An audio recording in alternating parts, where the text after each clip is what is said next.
Hello बच्चों, good morning. तो आप लोग कैसे हैं? उम्मीद है सब लोग बढ़िया होंगे और पढ़ाई कर रहे होंगे। तो लास्ट क्लास में हम लोगों ने सीखा था बेटा ring chain isomerism, functional isomerism और मेटामेरिज्म। और आज का हमारा टॉपिक है बेटा टाटोमेरिज्म। टाटोमेरिज्म करीब 3 से 4 लेक्चर लगेगा, तो आप लोग धैर्य बना के रखिएगा क्योंकि काफ़ी इंपॉर्टेंट टॉपिक है। लगभग हर एग्ज़ाम में इससे डायरेक्टली या इनडायरेक्टली सवाल पूछा ही जाता है बेटा। तो आप लोग पेशेंस बना के रखिएगा और आराम से पढ़िएगा, कोई दिक्कत नहीं है, कहीं भी आपको कोई दिक्कत नहीं आएगी। तो आइए शुरू करते हैं बेटा tautomerism.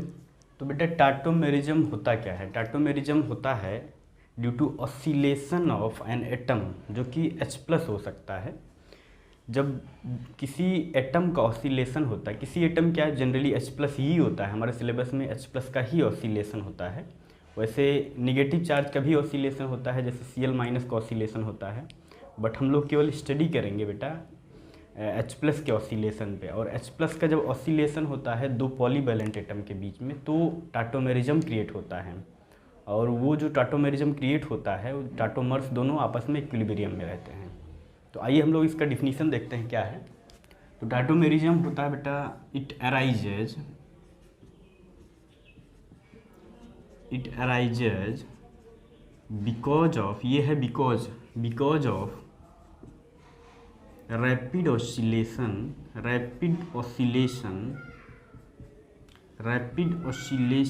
of an atom generally जो कि H+ हो सकता है बेटा, generally H+ between two polyvalent atoms. Between, ये है बिटवीन बेटा, बिटवीन टू पॉलीवैलेंट एटम।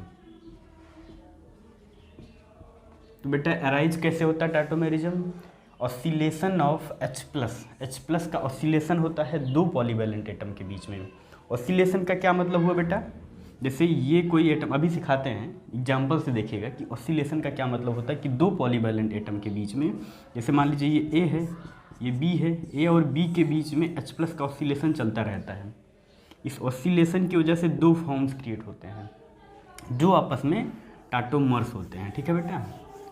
तो जनरली H+ का ही ऑसिलेशन होता है। वैसे ऑसिलेशन बेटा Cl- का भी हो सकता है, बट अपने सिलेबस में केवल H+ का ही ऑसिलेशन की स्टडी करेंगे हम लोग। तो between two polyvalent atoms due to oscillation we get two forms. हमें दो फॉर्म्स मिलते हैं बेटा, वी गेट टू फॉर्म्स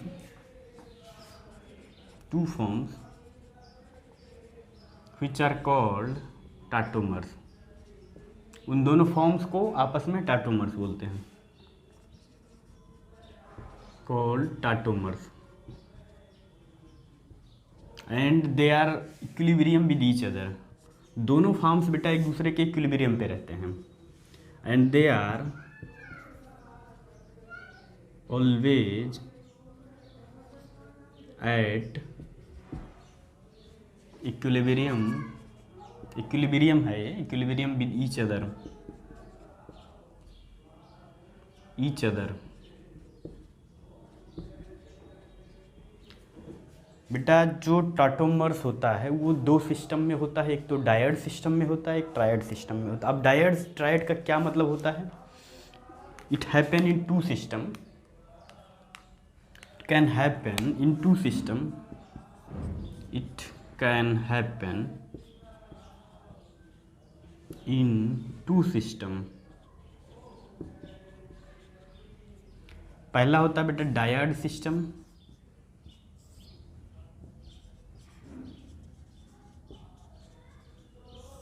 अब डायड सिस्टम का क्या मतलब होता है बेटा? डायड मतलब दो, तो डायड सिस्टम का मतलब होता है कि ऑसिलेशन ऑफ H+ जो होगा बेटा, मान लीजिए A बॉन्डेड टू B और A से जुड़ा हुआ है H। अब जो H+ का ऑसिलेशन होगा वो दो एटम के बीच में होगा, यानी कि दो एडजेसेंट एटम के बीच में होगा। अगर ऑसिलेशन ऑफ H+ दो एडजेसेंट एटम के बीच में होगा तो उसको बोलेंगे डायड सिस्टम। अब H+ यहाँ से निकलता है और B पे आके जुड़ जाता है, तो हमारा अगला फॉर्म क्या बनेगा बेटा? A bonded to B B bonded to H, और जब बैकवर्ड रिएक्शन जाएगा तो H प्लस बी से निकलेगा, ए पे जाके जुड़ जाएगा। तो ये ऑसिलेशन ए से बी, बी से ए से बी, बी से ए, ये ऑसिलेशन H प्लस का चलता रहता है। तो और जब एडजेसेंट एटम के बीच में ऑसिलेशन होता है तो उसको डायड सिस्टम बोलते हैं, ठीक है। तो इस ऑसिलेशन से हमें दो फॉर्म भी मिल रहा है बेटा। देखिए ये पहला फॉर्म हो गया, यहाँ पे आपको मॉलिक्यूलर फार्मूला सेम दिख रहा होगा, ABH दोनों जगह पे, बट आपको स्ट्रक्चर अलग अलग दिख रहा है। देखिए यहाँ पे A से H जुड़ा हुआ है, यहाँ पे B से जुड़ा हुआ है। इसका मतलब ये दोनों आइसोमर्स हैं। और कौन से आइसोमर्स हैं? आइसोमर्स बेटा ऑसिलेशन से अराइज हो रहा है, इसलिए इसको टॉटोमर्स बोलेंगे, ठीक। तो इसको नोट करिए, फिर आगे बढ़ते हैं। तो बच्चों हमारा पहला सिस्टम था डायड सिस्टम, और डायड सिस्टम में ऑसिलेशन होता था between two adjacent atom. Dyad system में ऑसिलेशन होता है बेटा H प्लस का बिटवीन एडजेसेंट एटम, मतलब पहले से दूसरे एटम पे अगर जा रहा है H प्लस ऑसिलेट करके, तो इसको बोलेंगे डायड सिस्टम, एडजेसेंट एटम। इसका केवल एक ही एग्जाम्पल है बेटा, जो कि है साइनाइड आइसोसाइनाइड, और कोई एग्जाम्पल है ही नहीं डायड सिस्टम का, बस एक ही एग्जाम्पल है साइनाइड आइसोसाइनाइड। ये है हमारा HCN, ठीक है बेटा। अब HCN में होता क्या है, अभी मैकेनिज्म हम नहीं सिखाएंगे, बस आप बनाना सीखिए टाटोमर्स को, मैकेनिज्म बाद में सिखाएंगे बेटा, ठीक है। तो इसमें होता क्या है, H प्लस यहाँ से निकलेगा बेटा और जा करके नाइट्रोजन पे जुड़ जाएगा। कैसे होगा? H प्लस यहाँ से निकला तो यहाँ पे निगेटिव चार्ज क्रिएट हो गया बेटा, ठीक। और इसके पास लोन पेयर है कि नहीं? नाइट्रोजन के पास लोन पेयर है, क्योंकि 3 बॉन्ड बनाया हुआ है, 2 लोन पेयर बचा हुआ है इसका। तो नाइट्रोजन क्या करेगा, अपना लोन पेयर बेटा, अपना लोन पेयर इस H प्लस को दे देगा और बॉन्डिंग कर लेगा H प्लस से, ठीक है। तो इस पर कौन सा चार्ज क्रिएट हो जाएगा? Plus charge. इस पर निगेटिव चार्ज था ही, ये H प्लस निकलेगा तो इसके पास निगेटिव चार्ज आएगा, क्योंकि ऐसे बॉन्ड टूटेगा ना, तो इस पर प्लस आएगा, इस पर माइनस। इस पर माइनस क्यों आएगा? क्योंकि कार्बन हाइड्रोजन से ज़्यादा इलेक्ट्रोनेगेटिव है। तो यहाँ से H प्लस निकला, कार्बन पे निगेटिव चार्ज आया, और फिर हाइड्रोजन जुड़ कहाँ पे जुड़ेगा? नाइट्रोजन पे। नाइट्रोजन बॉन्डिंग कैसे करेगा? अपना लोन पेयर इसको दे देगा H प्लस को, और इसके साथ बॉन्ड बना लेगा। और ये बॉन्ड जो है बेटा, ये कोऑर्डिनेट बॉन्ड होता है। जो इस तरह के बॉन्ड होते हैं, निगेटिव पॉजिटिव, इस तरह का जो रिप्रेजेंटेशन होता है वो कोऑर्डिनेट बॉन्ड होता है। कैसे होता है? इस तरीके से। ये जो एटम होता है, मान लीजिए नाइट्रोजन एटम था, ये जो होता है डोनर एटम होता है, जिसके पास लोन पेयर होता है उससे पॉजिटिव चार्ज आता है। जो डोनर एटम होता है उसके पास पॉजिटिव चार्ज आता है। जो एक्सेप्टर होता है, मान लीजिए कार्बन था, कार्बन है ही, ये एक्सेप्टर एटम है, इस पर निगेटिव चार्ज आता है, ठीक। तो डायड सिस्टम में केवल एक ही एग्जाम्पल है, साइनाइड आइसोसाइनाइड। ये है हमारा साइनाइड। साइनाइड का मतलब हाइड्रोजन जुड़ा हुआ है Cn से, कार्बन से, और आइसोसाइनाइड का मतलब हाइड्रोजन जुड़ा हुआ है बेटा नाइट्रोजन से, HNC, यानी कि आइसोसाइनाइड, ठीक। तो ये एग्जाम्पल आप नोट करिए, फिर आगे बढ़ते हैं। तो अगला हमारा सिस्टम है बेटा जो वो ट्रायड सिस्टम होता है। ट्रायड सिस्टम, जिसमें टाटोमर्स होता है। ट्रायड सिस्टम में टाटोमर्स होता है, ठीक। पहला डायड सिस्टम था, दूसरा हमारा ट्रायड सिस्टम है। ट्रायड सिस्टम का क्या मतलब होता है बच्चों? ट्रायड मतलब 3। इसका मतलब H प्लस का जो ऑसिलेशन हो रहा हो वो पहले एटम से तीसरे एटम पे जाएगा H प्लस। मतलब कि कुछ इस तरीके के, आप देखिएगा कुछ इस तरीका का स्ट्रक्चर होता है जहाँ पे ट्रायड सिस्टम होता है, X बॉन्डेड टू Y और Y bonded doubly bonded to Z। जहाँ पे Z जो होता है बेटा वो मोर इलेक्ट्रोनेगेटिव एटम होता है, ध्यान रखिएगा इस बात को। और X से जुड़ा होता है हमारा हाइड्रोजन। अब ये 1 2 3 एटम है। अब क्या होगा, यहाँ से H प्लस निकलेगा, Z पे जाएगा, और ये डबल बॉन्ड शिफ्ट हो जाएगा X और Y के बीच में। तो देखिएगा X और Y के बीच में डबल बॉन्ड आ जाएगा, और Z पे हमारा H प्लस जाके लग जाएगा। यानी कि पहले से तीसरे एटम पे H प्लस का ऑसिलेशन हो गया, इसीलिए इसको बोलेंगे बेटा ट्रायड सिस्टम। इसमें अब होता कैसे है बेटा? मैकेनिज्म, डिटेल्ड मैकेनिज्म तो हम बाद में सिखाएंगे, बस आप देखिए होता कैसे है। देखिएगा, ध्यान से देखिएगा, H+ जब यहाँ से निकलेगा बेटा, H+ निकला यहाँ से, तो इस पे आएगा निगेटिव चार्ज, तो ये क्या बन जाएगा, H+ निकलने के बाद ये बॉन्ड टूटेगा तो इस पे आएगा पॉजिटिव, इस पे आएगा निगेटिव। तो देखिए क्या बनता है, X bonded to Y, W bonded to Z। अब हमें कॉन्जुगेशन मिल गया बच्चों, निगेटिव चार्ज सिग्मा पाई का कॉन्जुगेशन मिल गया, तो रेजोनेंस होगा, ये निगेटिव चार्ज रेजोनेंस करता हुआ जाएगा Z पे, निगेटिव चार्ज रेजोनेंस करता हुआ जाएगा Z पे। अब Z मोर इलेक्ट्रोनिगेटिव एटम है बेटा, मोर इलेक्ट्रोनिगेटिव एटम है, तो ये डबल बॉन्ड किधर टूटेगा, मोर इलेक्ट्रोनिगेटिव एटम की तरफ। देखिएगा ध्यान से, यहाँ पे निगेटिव चार्ज, अब ये डबल बॉन्ड टूटा यानी पाई बॉन्ड टूटा मोर इलेक्ट्रोनिगेटिव एटम की तरफ, यहाँ पे निगेटिव, यहाँ पे पॉजिटिव, और ये निगेटिव पॉजिटिव मिल करके बॉन्ड बना लेंगे, डबल बॉन्ड आ गया अब X और Y के बीच में, और Z पे आ गया निगेटिव चार्ज। अब Z पे क्या करेगा, H+ से अटैक कर देगा और Z से H+ हमारा जुड़ जाएगा बेटा, ठीक।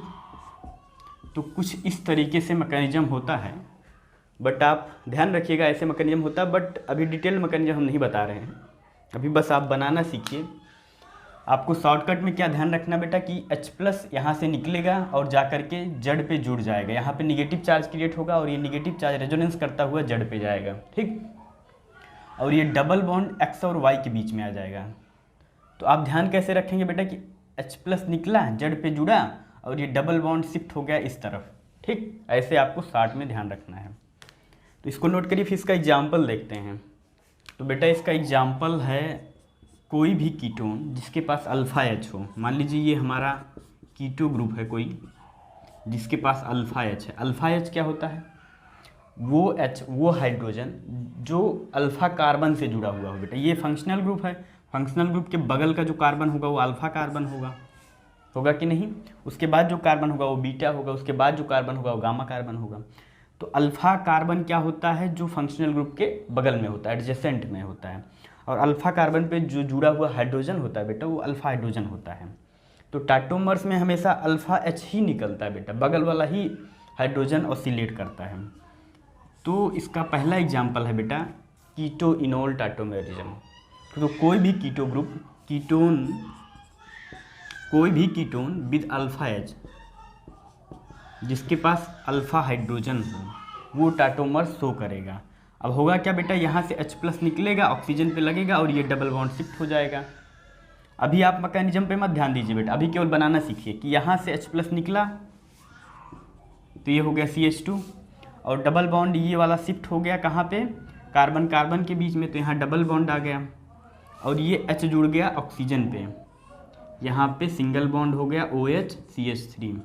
अब इसको क्या बोलेंगे बेटा, ये इन है, ये हाइड्रोक्सी है, हाइड्रोक्सी के लिए क्या यूज करते हैं, ऑल यूज करते हैं, तो ये हो जाएगा इनोल। और इस टाटोमेरिज्म को बोलेंगे बेटा कीटो इनोल टाटोमेरिज्म। कीटो इनोल टाटोमेरिज्म सबसे इंपॉर्टेंट है बेटा, कीटो इनोल टाटोमेरिज्म, और ये ट्रायड सिस्टम में होता है, ठीक। कीटो इनोल टाटोमेरिज्म ये ट्रायड सिस्टम में होता है। तो इसको नोट करिए, फिर आगे बढ़ते हैं। और इसको हमें बोलते हैं बेटा, ये कीटो फॉर्म होता है, ध्यान दीजिएगा, इसको नोट कर लीजिए, ये कीटो फॉर्म होता है, ये इनोल फॉर्म होता है, ठीक, नोट करिए बेटा। टाटोमर्स को डेस्मोट्रोपिज्म भी बोलते हैं, डेस्मोट्रोपिज्म, क्योंकि इसमें बॉन्ड शिफ्टिंग होता है। तो बॉन्ड शिफ्टिंग होने की वजह से, bond shifting happens in tautomerism,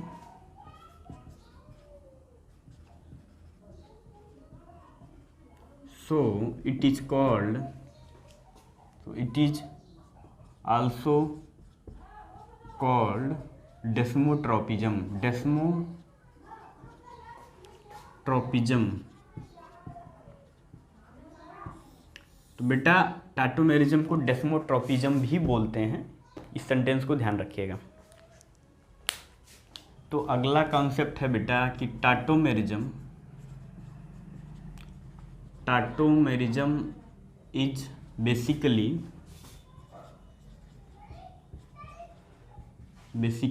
an intramolecular acid base reaction, acid base reaction. इसका क्या मतलब हुआ बेटा कि tautomerism is basically intramolecular acid base reaction. इसका क्या मतलब हुआ कि टाटोमेरिज्म इंट्रामोलिकुलर मतलब एक ही मॉलिक्यूल के बीच में एसिड बेस रिएक्शन हो रहा है टाटोमेरिज्म में। देखिएगा एग्जांपल से क्या हो रहा था बेटा, यहाँ से H+ निकल रहा था और यहाँ पे H+ जाके जुड़ रहा था। तो इसका क्या मतलब हुआ, जहाँ से H+ निकलता है उसको क्या बोलते हैं बच्चों, वो एसिडिक साइट होता है हमारा, एसिडिक साइट।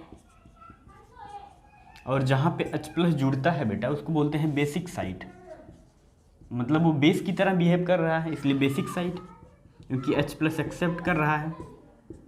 ठीक, तो एक ही मॉलिक्यूल के अंदर हो रहा है इसलिए बोलेंगे intramolecular acid base reaction.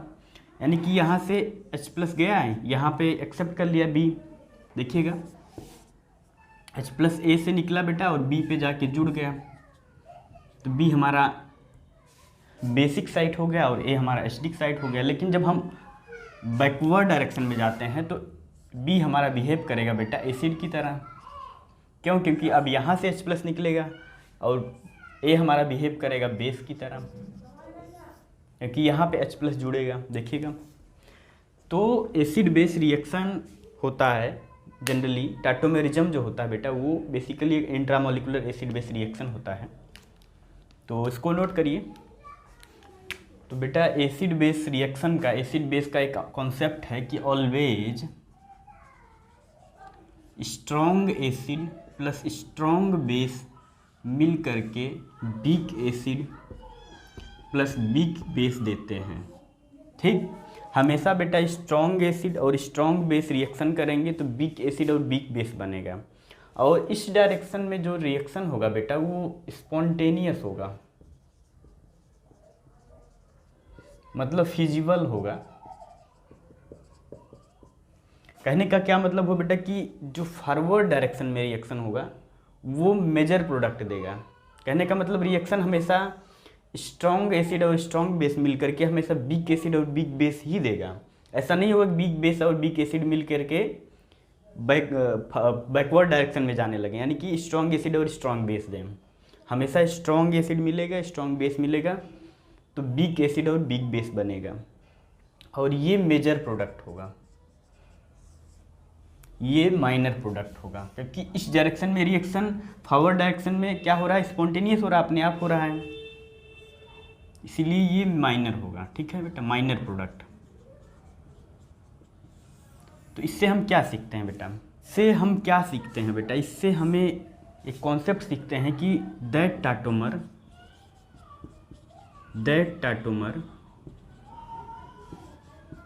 which has weaker acid and weaker base, weaker acid and weaker base form is always present in larger quantity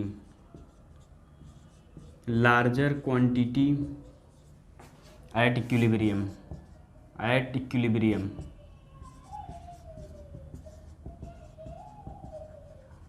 इससे हम क्या सीखते हैं बेटा कि हमेशा वीक एसिड और वीक बेस ही मेजर होगा। तो इससे हम ये सीखते हैं कि that tautomer which has weaker acid and weaker base form, यानी कि जिसमें वीकर एसिड और वीकर बेस फॉर्म होगा वही हमारा मेजर प्रोडक्ट होगा। ठीक है, तो इस कॉन्सेप्ट का हम आगे चल के यूज़ करेंगे बेटा कीटो इनॉल में या अदर टाटोमेरिज्म में कि कौन सा हमारा मेजर प्रोडक्ट है। जहाँ पे भी हमें वीक एसिड और वीक बेस फॉर्म मिलेगा वो हमारा मेजर प्रोडक्ट होगा। ठीक, इतना नोट करिए, फिर आगे बढ़ते हैं। तो बेटा हम लोग एक कॉन्सेप्ट सीखते हैं कि एसिडिक स्ट्रेंथ और बेसिक स्ट्रेंथ कैसे पता करते हैं। एसिडिक स्ट्रेंथ या बेसिक स्ट्रेंथ, जनरली ये टॉपिक बेटा हम लोग जीओसी में पढ़ेंगे, बट आप थोड़ा सा हिंट आप देख लीजिए कि कैसे एसिडिक स्ट्रेंथ या बेसिक स्ट्रेंथ कंपेयर किया जाता है, क्योंकि आपको टाटोमर्स में काफ़ी यूज होगा इसका मेजर प्रोडक्ट बताने में, क्योंकि जहाँ वीक एसिड और वीक बेस होगा वही मेजर प्रोडक्ट होगा। तो थोड़ा सा हम लोग देख लेते हैं कि एसिडिक स्ट्रेंथ या बेसिक स्ट्रेंथ कैसे देखा जाता है। तो आइए एक एग्जाम्पल से देखते हैं बेटा। ये मान लीजिए H2O पहला एग्जाम्पल हमारा है कि H2O दिया गया है और NH3 दिया गया है और मीथेन दिया गया है। आपको बताना है इसमें कौन ज़्यादा एसिडिक है। तो आप कैसे बताएंगे बेटा? एसिडिक कौन होता है ज़्यादा? जो H+ जल्दी दे दे वो ज़्यादा एसिडिक है। आप एसिडिक स्ट्रेंथ देख लीजिए, बेसिक उसका उल्टा होगा बेटा, यानी कि जो H+ जल्दी डोनेट कर रहा है वो ज़्यादा एसिडिक है, या जो H+ जल्दी एक्सेप्ट कर रहा है बेटा वो ज़्यादा बेसिक है। ठीक, तो H+ मान लीजिए वाटर हमारा है, वाटर H+ डोनेट करेगा, मान लीजिए H+ को लॉस किया तो क्या बना है OH- प्लस H+। ठीक, अब ये रिएक्शन आपको क्या दिख रहा है? फॉरवर्ड में जा रहा है ना। फॉरवर्ड में कोई रिएक्शन कब बढ़ेगा? मतलब ये प्रोडक्ट आपको टूट रहा है और OH- प्लस H+ में कब कन्वर्ट होगा? ऐसा तभी होगा ना जब ये हमारा प्रोडक्ट जो हो वो स्टेबल हो। कोई भी रिएक्शन कब होता है? स्टेबिलिटी की तरफ हमेशा बढ़ता है ना रिएक्शन। तो इसका मतलब OH- स्टेबल होना चाहिए, ये निगेटिव चार्ज स्टेबल होना चाहिए, निगेटिव चार्ज स्टेबल होना चाहिए। अगर निगेटिव चार्ज स्टेबल होगा बेटा तो इसका मतलब H+ कंसंट्रेशन बढ़ेगा, यानी कि वाटर जल्दी जल्दी H+ डोनेट करेगा। और अगर निगेटिव चार्ज स्टेबल है इसका मतलब H+ का कंसंट्रेशन बढ़ रहा है, और H+ का कंसंट्रेशन बढ़ रहा है इसका मतलब एसिडिक स्ट्रेंथ भी बढ़ रहा है, एसिडिक स्ट्रेंथ भी इंक्रीज कर रहा है। तो एसिडिक स्ट्रेंथ का सीधा सीधा लिंक होता है बेटा इस निगेटिव चार्ज की स्टेबिलिटी से। तो एसिडिक स्ट्रेंथ क्या होगा कि निगेटिव चार्ज स्टेबिलिटी अगर इंक्रीज करता है, निगेटिव चार्ज स्टेबिलिटी अगर इंक्रीज करेगा तो एसिडिक स्ट्रेंथ इंक्रीज करेगा बेटा, एसिडिक स्ट्रेंथ इंक्रीज करेगा। ठीक, इतना नोट करिए। अगर नेगेटिव चार्ज स्टेबिलिटी इंक्रीज करती है बेटा तो इसका मतलब नेगेटिव चार्ज एसिडिक स्ट्रेंथ भी बढ़ेगा। तो इतना नोट करिए। और देखिए आपको हर एक में आप निगेटिव चार्ज बनाएंगे तो क्या बनेगा? यहाँ पे OH- बनेगा, यहाँ पे NH2- बनेगा, यहाँ पे CH3- बनेगा। और ये सेम पीरियड में है, सारे एटम सेम पीरियड में हैं। ऑक्सीजन, नाइट्रोजन, कार्बन सारे सेम पीरियड में हैं। और सेम पीरियड में निगेटिव चार्ज स्टेबिलिटी कैसे देखा जाता है? सेम पीरियड में निगेटिव चार्ज स्टेबिलिटी कैसे देखा जाता है बेटा? निगेटिव चार्ज हमेशा मोर स्टेबल होता है एंड मोर इलेक्ट्रोनिगेटिव एटम। ध्यान दीजिएगा बेटा, निगेटिव चार्ज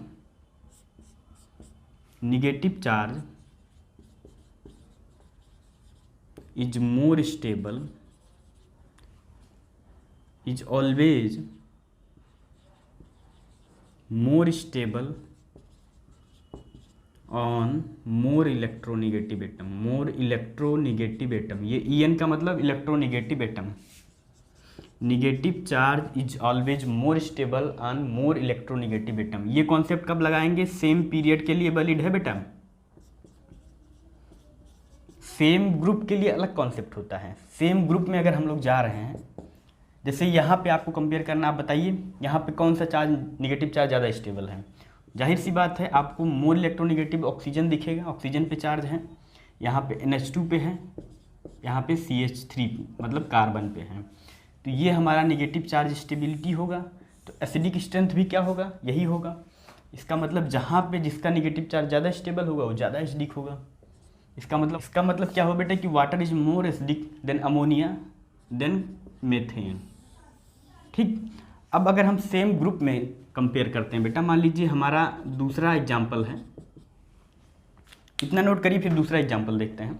तो बेटा ये वाला एग्जाम्पल देखिएगा जो कि सेम ग्रुप के एटम हमने सेलेक्ट किए हैं। मान लीजिए वाटर दिया गया है और H2S दिया गया है, तो ये सेम ग्रुप में होता है। अगर इसका निगेटिव चार्ज बनाएंगे H+ निकाल के तो OH- बनेगा, ये बनेगा हमारा SH-। अब आपको कंपेयर करना कौन ज़्यादा एसिडिक है। तो जो जिसका नेगेटिव चार्ज है यानी कि जिसका आयन ज़्यादा स्टेबल होगा वो ज़्यादा एसिडिक होगा। कैसे बेटा? अब आपको कंपेयर करना कैसे निगेटिव चार्ज इसमें ज़्यादा स्टेबल होगा, कौन सा। तो आपको बेटा ग्रुप में बढ़ना पड़ेगा, और ग्रुप में नेगेटिव चार्ज की स्टेबिलिटी हमें इलेक्ट्रोनिगेटिविटी से नहीं देखी जाती, साइज से देखा जाता है। ग्रुप में आप जब बढ़ेंगे बेटा, इन ग्रुप सेम ग्रुप में जब बढ़ेंगे तो निगेटिव चार्ज स्टेबिलिटी इंक्रीज करेगा, निगेटिव चार्ज स्टेबिलिटी इंक्रीज करेगा जब एटम का साइज इंक्रीज करेगा। अगर इंक्रीज कर रहा है एटॉमिक साइज, यानी कि निगेटिव चार्ज स्टेबिलिटी इंक्रीज किया जब एटॉमिक साइज इंक्रीज किया। ऐसा क्यों हुआ बेटा? क्योंकि आपके पास तो चार्ज कितना है, ये मान लीजिए ऑक्सीजन एटम है, ये ऑक्सीजन एटम है, तो ऑक्सीजन एटम पे इस तरह नेगेटिव चार्ज डिस्ट्रीब्यूट है बेटा। ऑक्सीजन एटम छोटा सा होता है, बट सल्फर का जो एटम है वो बड़ा है बेटा, नेगेटिव चार्ज इस तरह डिस्ट्रीब्यूट है, ठीक है। अब आपके पास चार्ज सेम है, बट यहाँ पे साइज छोटा है, यहाँ पे साइज बड़ा है, तो नेगेटिव चार्ज का जो डिस्ट्रीब्यूशन होगा यहाँ पे छोटे एटम पे है, इसका मतलब यहाँ पोटेंशियल एनर्जी क्या होगा, पोटेंशियल एनर्जी हाई होगा। क्यों? क्योंकि पोटेंशियल एनर्जी फार्मूला क्या होता है बेटा, Q1 Q2 अपान R। अगर R छोटा है बेटा तो इसका मतलब क्या होगा, R अगर कम है तो इसका मतलब पोटेंशियल एनर्जी हाई है कि नहीं? देखिए इसका रेडियस यही R होगा, इसका रेडियस R बड़ा होगा, इसका पोटेंशियल एनर्जी लोअर होगा, क्योंकि ये R बढ़ जाएगा, इसका पोटेंशियल एनर्जी लोअर होगा। और पोटेंशियल एनर्जी बेटा जिसका लोअर होता है उसकी स्टेबिलिटी हाई होती है। ये फिजिक्स का कॉन्सेप्ट है बेटा कि पोटेंशियल एनर्जी अगर डिक्रीज कर रहा है तो स्टेबिलिटी इंक्रीज कर रहा है। तो यहाँ पे यही कॉन्सेप्ट लगता है बेटा, यहाँ पे SH minus is more stable then OH minus. Group के लिए बेटा आपका इलेक्ट्रोनेगेटिविटी काम नहीं करता है, साइज फैक्टर काम करता है। तो इसको ध्यान रखिएगा कि अगर नेगेटिव चार्ज स्टेबिलिटी इंक्रीज कर रहा है तो एसिडिक स्ट्रेंथ बढ़ रहा है, और ग्रुप में अगर हम चलते हैं तो नेगेटिव चार्ज स्टेबिलिटी तब इंक्रीज करता है जब एटॉमिक साइज बढ़ता है, ठीक। तो इसमें ज़्यादा एसिडिक कौन है बेटा, H2S is more acidic then water. तो आप समझ गए होंगे एसिडिक स्ट्रेंथ के बारे में, तो इसको नोट करिए, फिर आगे बढ़ते हैं। तो बेटा आप कंपेयर करिए कि कीटो इनॉल टर्टोमेरिज्म में ये हमारा कीटो है, अगर आप इनॉल बनाना चाहें तो क्या करेंगे, यहाँ से H+ ऑक्सीलेट कराएंगे ऑक्सीजन पे, और ये डबल बॉन्ड शिफ्ट कर देंगे कार्बन कार्बन के बीच में, तो ये हमारा हो जाएगा CH2 double bond COH single bond CH3, ठीक। तो ये हमारा इनॉल है, ये कीटो है। अब आप इसमें बताइए बेटा मेजर प्रोडक्ट कौन सा होगा, तो मेजर प्रोडक्ट वहाँ होगा जहाँ पे वीक एसिड और वीक बेस फॉर्म होगा। आपको केवल वीक एसिड चेक करना है, क्योंकि वीक एसिड अगर होगा तो वीक बेस ऑलरेडी होगा, ठीक है।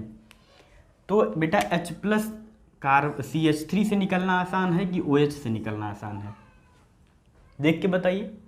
H+ CH3 से निकलना आसान है कि OH से निकलना आसान है? अभी हमने कंपेयर किया था बेटा कि water is more acidic then methane. तो ये मोर इलेक्ट्रोनेगेटिव एटम से यहाँ पे हाइड्रोजन जुड़ा हुआ है, इसका मतलब ये स्ट्रॉन्ग एसिड है, यहाँ पे H+ जल्दी डोनेट कर देगा, और ये लेस इलेक्ट्रोनेगेटिव एटम से जुड़ा हुआ है, इसका मतलब ये वीक एसिड है, ये H+ जल्दी डोनेट नहीं करेगा। तो यहाँ पे ये वीक एसिड है, इसका मतलब keto form is major product. यहाँ पे वीक एसिड, सॉरी माफ़ करिए बेटा, ये वीक एसिड है, weak acid weak base form है, इसका मतलब keto form is major product, और ये माइनर प्रोडक्ट। तो बेटा generally keto is major product बनता है देन इनॉल, बट कभी कभी क्या होता है बेटा, इनॉल जो है मेजर हो जाता है। इसका सीधा रीज़न क्या होता है कि कभी कभी कीटो मेजर होता है, जनरली कीटो ही मेजर होता है, बट इनॉल कभी कभी मेजर हो जाता है। इसका क्या रीज़न है? तो इसका रीज़न ये होता है बेटा, कभी कभी क्या होता है कि इनॉल स्टेबिलिटी गेन कर लेता है बाय हाइड्रोजन बॉन्डिंग या एरोमेटिसिटी से। अगर स्टेबल हो जा रहा है इनॉल तो इनॉल मेजर हो जाएगा उस केस में। अगर हम आपको परसेंटेज की बात करें बेटा, तो इसका परसेंटेज लगभग होता है 100% ही अप्रॉक्सीमेटली, और इसका परसेंटेज होता है 0%। क्यों? तो फिर क्या सिग्निफिकेंट है? अब 0 हमने क्यों बोला बेटा, मान लीजिए अगर कीटो के 1000 मॉलिक्यूल्स हैं तो आपको इनॉल के केवल 1-2 मॉलिक्यूल्स ही दिखेंगे, बट वो मॉलिक्यूल्स आपस में इक्विलिब्रियम पे हैं, बट इतना कम परसेंटेज होने का सिग्निफिकेंस क्या है? इसका सिग्निफिकेंस ये है बेटा कि अगर आप जो है इस इनॉल को निकालते जाएं इक्विलिब्रियम से तो क्या होगा, ये रिएक्शन फॉरवर्ड बढ़ता जाएगा, पूरा का पूरा कीटो शिफ्ट होता जाएगा इनॉल में, होगा कि नहीं? अगर आप इनॉल को बाहर निकाल लें रिएक्शन से तो ली चैटेलियर प्रिंसिपल से बेटा क्या होगा, रिएक्शन फॉरवर्ड डायरेक्शन में बढ़ता जाएगा और इनॉल बनता जाएगा। तो और कभी कभी क्या होगा कि मोर स्टेबिलिटी की वजह से इनॉल ही मेजर प्रोडक्ट देगा। जब आपको हाइड्रोजन बॉन्डिंग से स्टेबिलिटी गेन कर रहा हो इनॉल, हाइड्रोजन बॉन्डिंग या एरोमेटिसिटी से, तो इनॉल ही मेजर प्रोडक्ट हो जाता है बेटा। ठीक, तो इसको ध्यान रखिएगा और इसको नोट कर लीजिए। और आपको एक चीज़ यहाँ पे और दिख रहा होगा बेटा, यहाँ पे फंक्शनल ग्रुप कीटो है, यहाँ पे इनॉल है, तो आपको डिफरेंट फंक्शनल ग्रुप भी दिख रहा है, बट इसको टाटोमर्स बोलते हैं, फंक्शनल आइसोमेरिज्म नहीं बोलते हैं। क्यों? सोच के बताइए बेटा। यहाँ पे आपको डिफरेंट फंक्शनल ग्रुप दिख रहा है बट दे आर नॉट टाटोमर्स। इसका सीधा रीज़न है बेटा कि इनके बीच जो एनर्जी गैप होता है, दोनों प्रोडक्ट के बीच का जो एनर्जी गैप होता है बहुत कम होता है। एनर्जी गैप कम होने की वजह से ये आपस में कन्वर्ट हो सकते हैं बेटा, एक फॉर्म से दूसरे फॉर्म, दूसरे फॉर्म से पहले फॉर्म, पहले फॉर्म से दूसरे फॉर्म। एनर्जी गैप कम है, बट आपको फंक्शनल आइसोमेरिज्म में क्या होता है बेटा, एनर्जी गैप बहुत ज़्यादा होता है। एनर्जी गैप ज़्यादा होने की वजह से बेटा क्या होता है कि फंक्शनल आइसोमर्स आपस में कन्वर्ट नहीं हो पाते हैं। अगर आपने इसको सराउंडिंग में रख दिया बेटा तो कीटो अपने आप इनॉल में कन्वर्ट हो जाएगा, क्योंकि कीटो और इनॉल का जो एनर्जी गैप होगा बहुत कम होता है। सराउंडिंग की एनर्जी से ही वो रिएक्शन चलता रहता है। और बेटा दुनिया में जितने भी रिएक्शन होते हैं सराउंडिंग में हमारे, सबसे पहले तो सराउंडिंग में हमारे 25 किलो कैलोरी पर मोल एनर्जी होती है। तो दुनिया में जितने भी रिएक्शंस होते हैं बच्चों, जिनको 25 किलो कैलोरी पर मोल से कम एनर्जी चाहिए, वो सराउंडिंग में अपने आप होते रहते हैं। तो कीटो इनॉल उन्हीं में से केस है जिसको 25 किलो कैलोरी से बहुत कम एनर्जी चाहिए बेटा, और ये सराउंडिंग में एट द रूम टेम्परेचर अपने आप ये रिएक्शन होता रहता है। बट फंक्शनल आइसोमेरिज्म में एनर्जी गैप बहुत ज़्यादा होता है। आप खुद ही सोचिए बेटा कि आप अगर अल्कोहल रखते हैं तो क्या वो ईथर बन जाएगा अपने आप, या आपने एल्डिहाइड रखा है तो क्या कीटोन अपने आप बन जाएगा, या आपने एसिड रखा तो क्या एस्टर बन जाएगा? नहीं बनता है ना, अपने आप तो कोई चीज़ होती नहीं है, आपको रिएक्शन कराना पड़ेगा तभी ना बनेगा, हीट देना पड़ेगा तब बनेगा। बट यहाँ पे एनर्जी गैप इतना कम है बेटा कि ये रिएक्शन अपने आप होता रहता है सराउंडिंग में। ठीक है, तो इसीलिए इसको फंक्शनल आइसोमर्स नहीं बोलेंगे। और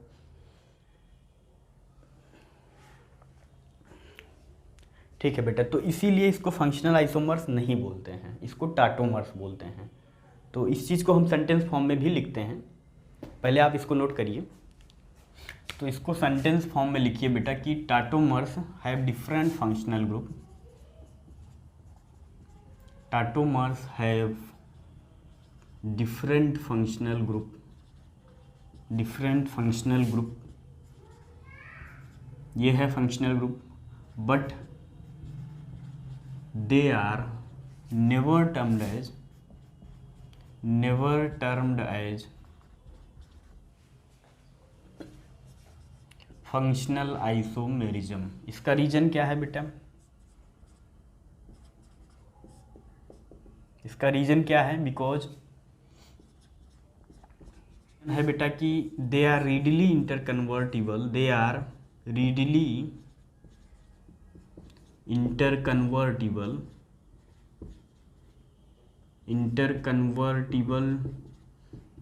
to each other because the energy difference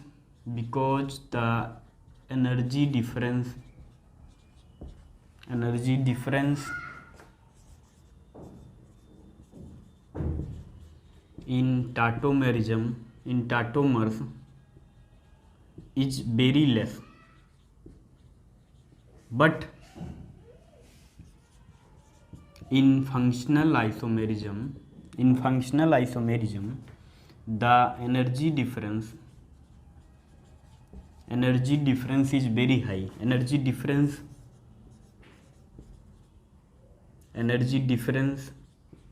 is very high. तो बेटा टाटोमेरिज्म को फंक्शनल आइसोमर इसलिए नहीं बोलते हैं क्योंकि उसमें एनर्जी डिफरेंस वेरी लेस होता है और वो अपने आप कन्वर्ट होते रहते हैं एक दूसरे में एट द रूम टेम्परेचर पे ही। और फंक्शनल आइसोमेरिज्म में ऐसा नहीं होता है क्योंकि वो उनमें एनर्जी डिफरेंस वेरी हाई होता है, तो वो अपने आप एक दूसरे में नहीं कन्वर्ट हो सकते हैं। ठीक, तो यही रीज़न है कि टाटोमर्स को फंक्शनल आइसोमर्स नहीं बोलते हैं। तो इसको नोट करिए, फिर आगे बढ़ते हैं। तो ठीक है बेटा, आप लोग इस एग्जाम्पल को ध्यान से देखिएगा, दोनों एग्जाम्पल HCN और HNC। ठीक है, ये और यहाँ पे हमने जोड़ दिया बेटा साइनाइड से CH3।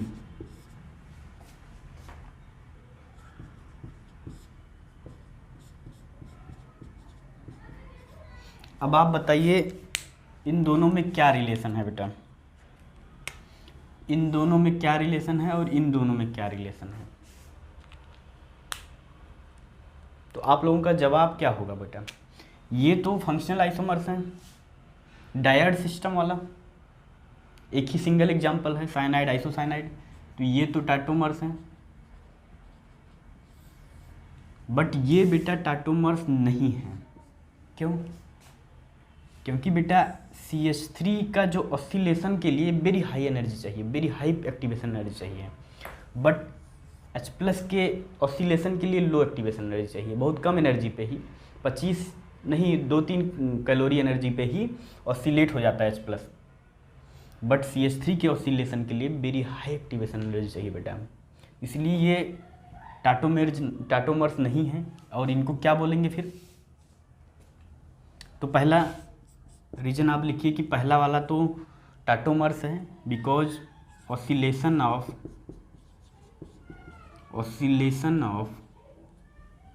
H+ required very low activation energy. तो ये रिएक्शन तो अपने आप हो जाएगा बेटा सराउंडिंग में। बट दूसरे वाले में ऑसिलेशन ऑफ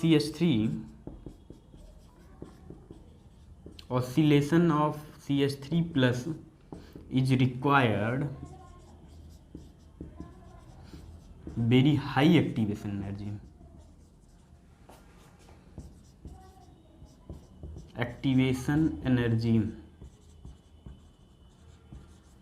इसलिए बेटा इसको टाटोमर्स नहीं बोलेंगे, तो फिर क्या बोलेंगे?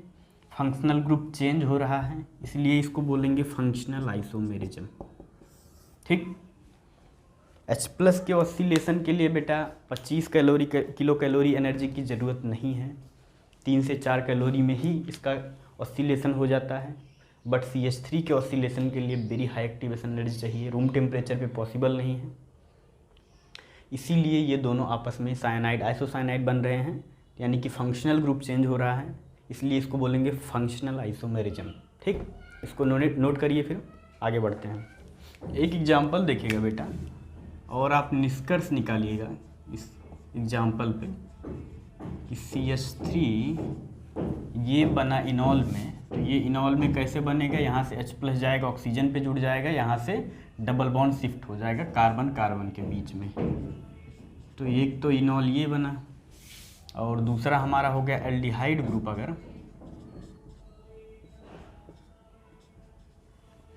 तो एल्डिहाइड ग्रुप से इनॉल कैसे बनेगा? यहाँ से H+ ऑसिलेट करेगा, कार्बन ऑक्सीजन पे जाके जुड़ेगा, ये डबल बॉन्ड कार्बन कार्बन के बीच में आ जाएगा, तो क्या बन जाएगा बेटा?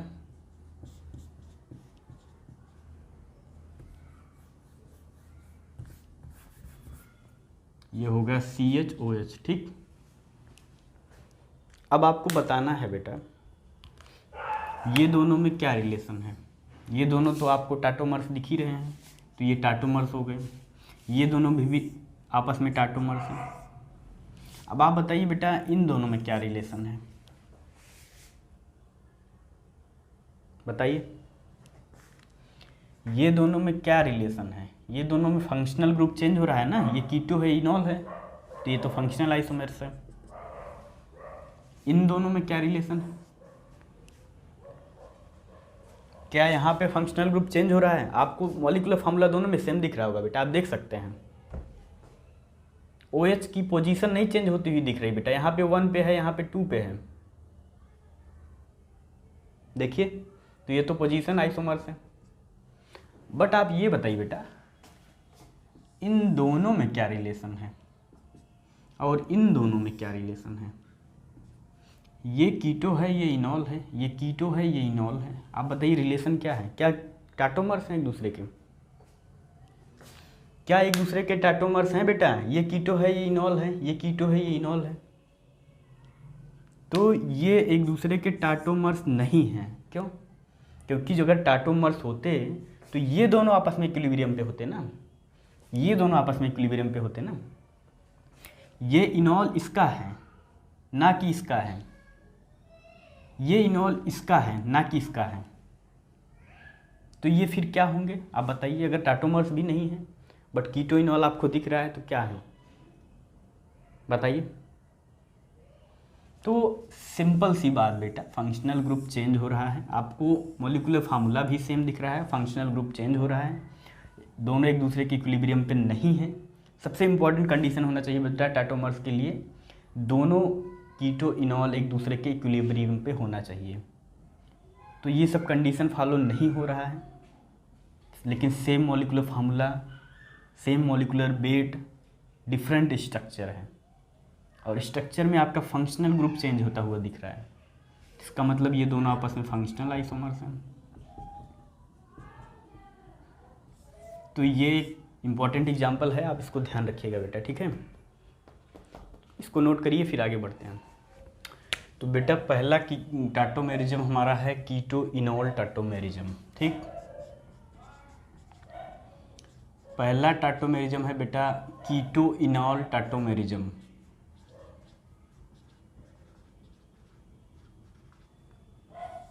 कीटो इनॉल टाटोमेरिज्म बेटा ट्रायड सिस्टम में होता है। ट्रायड सिस्टम में क्यों होता है? क्योंकि जो H+ का ऑसिलेशन होता है वो पहले एटम से तीसरे एटम पे जाता है और तीसरे एटम से फिर पहले एटम पे जाता है, इसीलिए कीटो इनॉल टाटोमेरिज्म ट्रायड सिस्टम में होता है।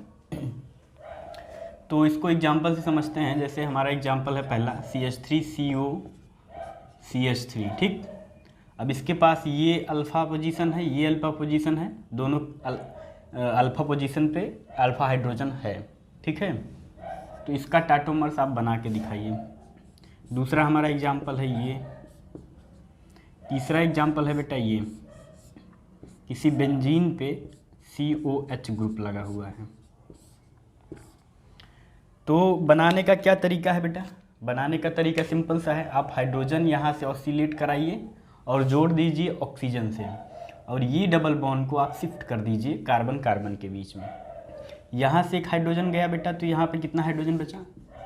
CH2 केवल बचा, और कार्बन कार्बन के बीच में आ गया डबल बॉन्ड यहाँ पे, और यहाँ पे ये डबल बॉन्ड यहाँ आ गया है, तो यहाँ पे सिंगल बॉन्ड बचा है, सिंगल बॉन्ड O, और हाइड्रोजन जुड़ गया तो हो गया OH, और यहाँ पे CH3 ऐसे ही बच गया। तो बेटा ये हाइड्रोक्सी ग्रुप है, ये इनॉल है, ये इन है। तो हाइड्रोक्सी ग्रुप के लिए हम लोग क्या लिखते हैं? ऑल लिखते हैं। तो इन प्लस ऑल हो जाएगा इनॉल, तो इसको बोलेंगे इनॉल फॉर्म। ये हमारा है कीटो फॉर्म, ठीक? तो बेटा any aldehyde or ketone, any aldehyde or keto having alpha H, alpha H होना ज़रूरी है तभी टाटोमेरिज्म होगा बेटा। अगर अल्फा H नहीं है किसी कार्बन के पास तो टाटोमेरिज्म नहीं होगा। हैविंग अल्फा H सो टाटोमेरिज्म, ठीक?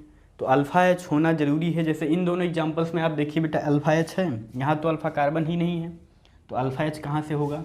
तो ये टाटोमेरिज्म नहीं शो करेगा। बट यहाँ पे ये अल्फा कार्बन है, बट इस कार्बन के पास हाइड्रोजन है क्या? नहीं है, तो टाटोमेरिज्म नहीं होगा।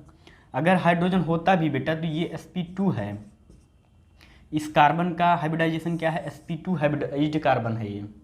और sp2 हाइब्रिडाइज्ड कार्बन से कभी भी H नहीं निकलेगा, हाइड्रोजन ऑसिलेट नहीं होगा। उसका क्या रीज़न है, हम लोग इसको अगले एग्जाम्पल से समझते हैं कि sp2 हाइब्रिडाइज्ड कार्बन से कभी भी अल्फ़ा H निकल के टाटोमेराइज नहीं होगा। टाटोमेरिज्म के लिए कभी भी अल्फ़ा H नहीं निकलेगा sp2 कार्बन से।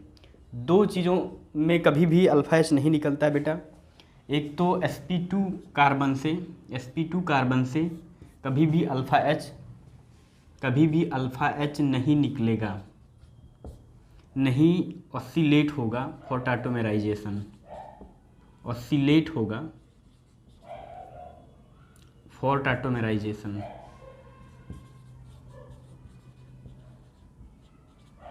और दूसरा बेटा, कभी भी ब्रिज हेड पोजीशन पे, ब्रिज हेड कार्बन से कभी भी अल्फ़ा H नहीं निकलेगा। दूसरा क्या है बेटा, ब्रिज हेड पोजीशन से अल्फ़ा H नहीं ऑसिलेट होगा टाटोमेराइजेशन के लिए। ठीक, तो ये कंडीशन दोनों आप ध्यान रखिएगा, बाकी सब जगह से अल्फ़ा H निकलेगा। ठीक है, इसका क्या रीज़न है अभी अगले एग्जाम्पल से हम लोग समझते हैं। ठीक है, तो इतना नोट करिए पहले। तो बेटा इसमें और इसमें, ये कीटो है, ये इनॉल है, इसमें मेजर प्रोडक्ट कौन सा होगा आप बताइए। तो वही रूल हम लगाएंगे कि बीकर एसिड बीकर बेस जहाँ पे होगा वो टाटोमर्स मेजर होगा, यानी कि मोर स्टेबल होगा। तो आपको यहाँ पे ये हमारा एसिडिक साइट हो जाएगा इस कीटो में, क्योंकि यहाँ से H+ निकला है तो ये एसिडिक साइट हो जाएगा और ये बेसिक साइट हो जाएगा। ठीक, और इस इनॉल में बेटा ये एसिडिक साइट होगा, यहाँ से जब अपोजिट डायरेक्शन में जाएंगे बैकवर्ड रिएक्शन में तो यहाँ से H+ निकलेगा और ये निगेटिव चार्ज रेजोनेंस करता हुआ कार्बन पे जाएगा और ये डबल बॉन्ड इधर शिफ्ट हो जाएगा कार्बन ऑक्सीजन के बीच में, और ये चीज़ हमको बन जाएगा कीटो फॉर्म। ठीक है, तो ये एसिडिक साइट हो जाएगा, ये एक्सेप्ट करेगा H+ को, तो ये बेसिक साइट हो जाएगा। ठीक है बेटा, तो अब हमें बताइए कौन सा वीक एसिड है, कौन सा स्ट्रॉन्ग एसिड है। यहाँ पे एसिडिक साइट ये है, ये बेसिक साइट है, तो वीक एसिड और वीक बेस फॉर्म जहाँ पे होगा वो टाटोमर्स मोर स्टेबल होगा और वही मेजर प्रोडक्ट होगा। किसी भी रिएक्शन में बेटा जो ज़्यादा स्टेबल होता है वही मेजर होता है, रिएक्शन उधर ही भागता है। तो वीक एसिड कौन सा होगा, H+ निकलना OH से आसान है कि CH3 से, तो जाहिर सी बात है OH से H+ जल्दी निकलेगा क्योंकि मोर इलेक्ट्रोनेगेटिव एटम से जुड़ा हुआ है, बॉन्ड पोलर है। देन इसके, तो ये हमारा वीक एसिड हो जाएगा CH3 और OH हो जाएगा स्ट्रॉन्ग एसिड। बस हमें एक कंपेयर करना बेटा, सॉरी माफ़ करिएगा, ये वीक एसिड है, केवल एक कंपेयर करना। अगर हमने वीक एसिड और वीक बेस एक ही तरफ होंगे बेटा, अगर एक तरफ वीक एसिड मिल गया तो उसी तरफ वीक बेस भी होगा, तो केवल हम एसिड कंपेयर कर लेते हैं, तो हमें बेस की कोई ज़रूरत नहीं है। तो ये हमारा वीक एसिड फॉर्म है, ये स्ट्रॉन्ग एसिड फॉर्म है। तो अगर इधर ही वीक एसिड फॉर्म है तो यही मेजर प्रोडक्ट होगा, क्योंकि यही मोर स्टेबल होगा। जो वीक एसिड और वीक बेस फॉर्म रखता है वही मेजर प्रोडक्ट होता है और वही मोर स्टेबल प्रोडक्ट होता है। तो बेटा in general keto is more stable than enol. In general इसलिए बोल रहे हैं क्योंकि कभी कभी कीटो ना मोर स्टेबल होकर के इनॉल मोर स्टेबल हो जाता है। उसका क्या रीज़न है कि इनॉल कभी कभी हाइड्रोजन बॉन्डिंग करके स्टेबलाइज्ड हो जाता है, या फिर एरोमेटिसिटी गेन कर लेता है, तो इनॉल प्रोडक्ट मोर स्टेबल हो जाता है देन कीटो। उस केस में इनॉल मेजर प्रोडक्ट होगा और कीटो माइनर प्रोडक्ट होगा। ठीक, तो इतना नोट करिए, फिर आगे बढ़ते हैं। तो इन दोनों एग्जाम्पल्स को देखिएगा बेटा, एक दोनों के पास अल्फ़ा H है बट टाटोमेराइजेशन नहीं होगा दोनों में। ये अल्फ़ा कार्बन है, इसके पास एक हाइड्रोजन है, और यहाँ पे ये अल्फ़ा कार्बन है बेटा, इसके पास एक हाइड्रोजन होगा बट टाटोमेराइज नहीं होगा। इसका क्या रीज़न है आइए देखते हैं। अगर यहाँ पे ये H निकल के यहाँ गया बेटा टाटोमेराइजेशन के लिए, तो स्ट्रक्चर क्या बन जाएगा, देखिएगा ध्यान से। यहाँ पे डबल बॉन्ड आ जाएगा, यहाँ पे OH हो जाएगा, यही तो होगा ना। अगर ऐसा हुआ बेटा तो ये हमारा जो है ब्रिज हेड पोजीशन है। ब्रिज हेड पोजीशन पे कभी भी पाई बॉन्ड नहीं बनता है। Pi bond never formed, never formed on the bridge head position. ये ब्रेड्थ रूल है, ये हम लोग पढ़ेंगे बेटा GOC में। ब्रेड्थ रूल है कि कभी भी pi bond bridge head position पे नहीं बनेगा। इसका क्या रीज़न है? इसका रीज़न यही है कि स्ट्रेन बढ़ जाएगा। अगर यहाँ पे पाई बॉन्ड बनता है तो एंगल स्ट्रेन बहुत हाई हो जाएगा और पाई बॉन्ड बनेगा नहीं, ये रिंग। ठीक है, इसको याद रखिएगा। फिर अगला देखते हैं, ये वाला एग्जाम्पल। ये दोनों एग्जाम्पल बेटा बहुत इंपॉर्टेंट है।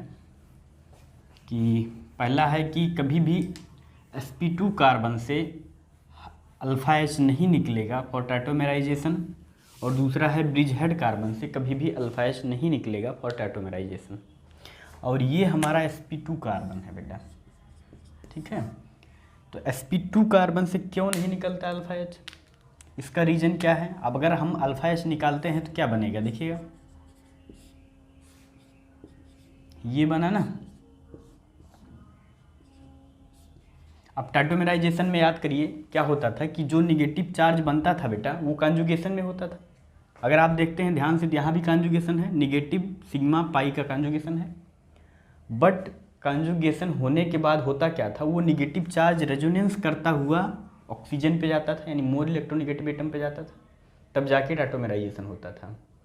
अब रेजोनेंस करने के लिए हम लोग ऐसे GOC में बहुत अच्छे से सीखेंगे बेटा रेजोनेंस क्या होता है। बट आप इतना ध्यान रखिए कि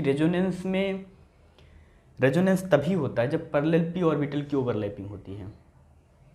और ये कार्बन के पास जो हाइब्रिडाइजेशन है बेटा वो क्या है, इस कार्बन का और इस कार्बन का हाइब्रिडाइजेशन दोनों का sp2 है।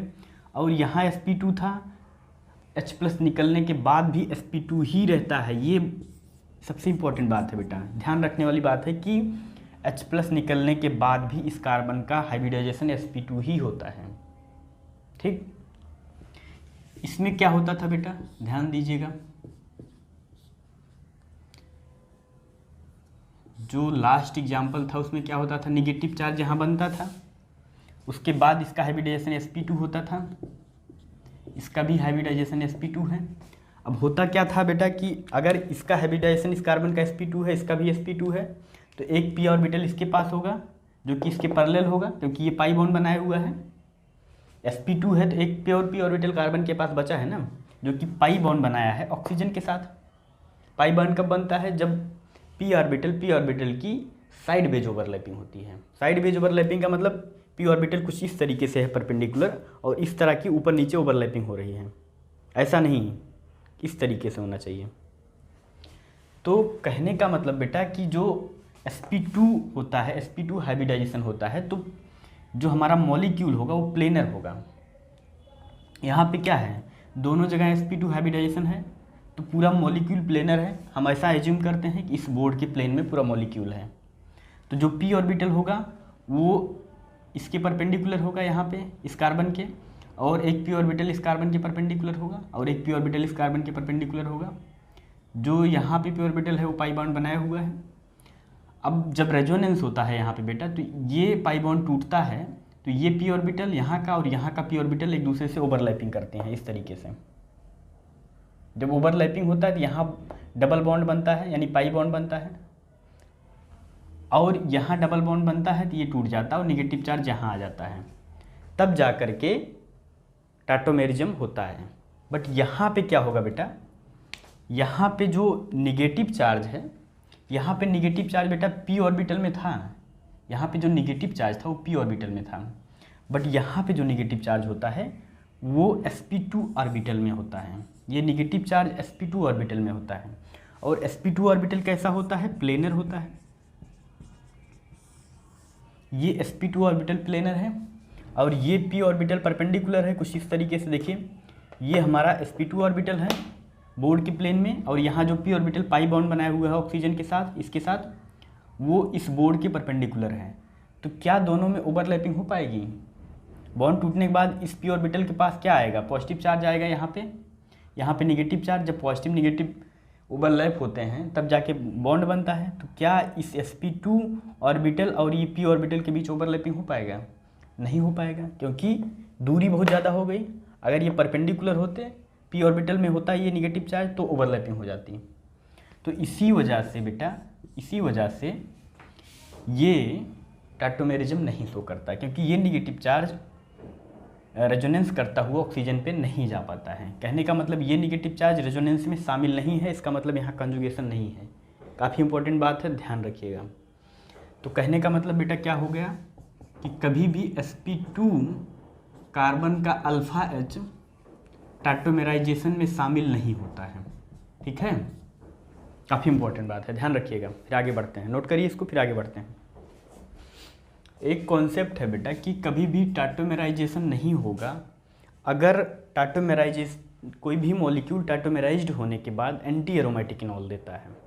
तो यानी कि कभी भी टाटोमेराइजेशन नहीं होगा अगर मॉलिक्यूल्स टाटोमेराइज होने के बाद एंटी एरोमेटिक इनॉल बनाए। That molecule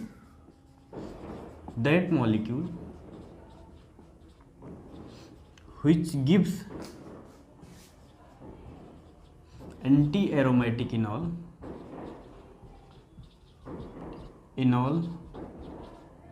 never tautomerize।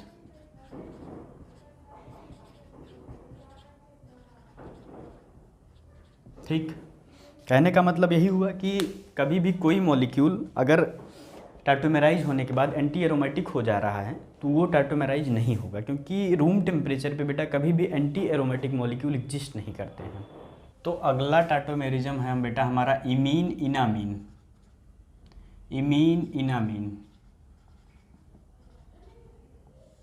ठीक, इमीन क्या होता है बेटा?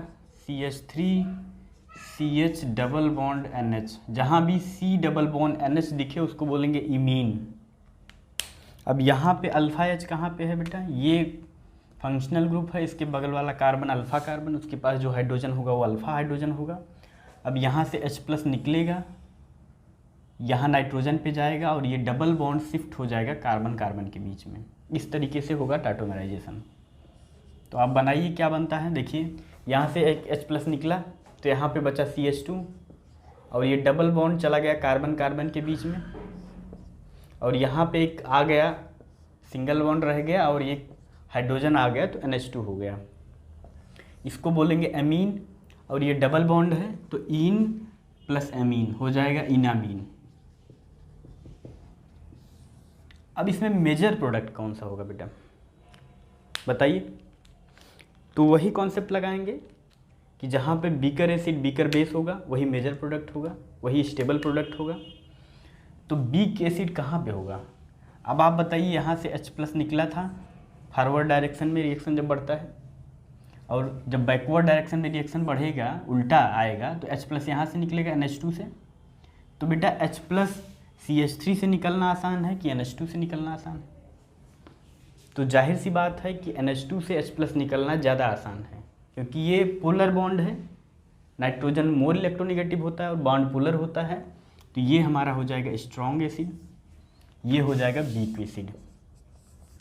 अब ये वीक एसिड है तो यही मेजर प्रोडक्ट होगा। अगर वीक एसिड है तो वीक बेस भी होगा और यही मेजर होगा। ठीक है, तो अगला टाटोमर हमारा क्या होगा बेटा? अगला टाटोमर हमारा होगा nitroso-oxime.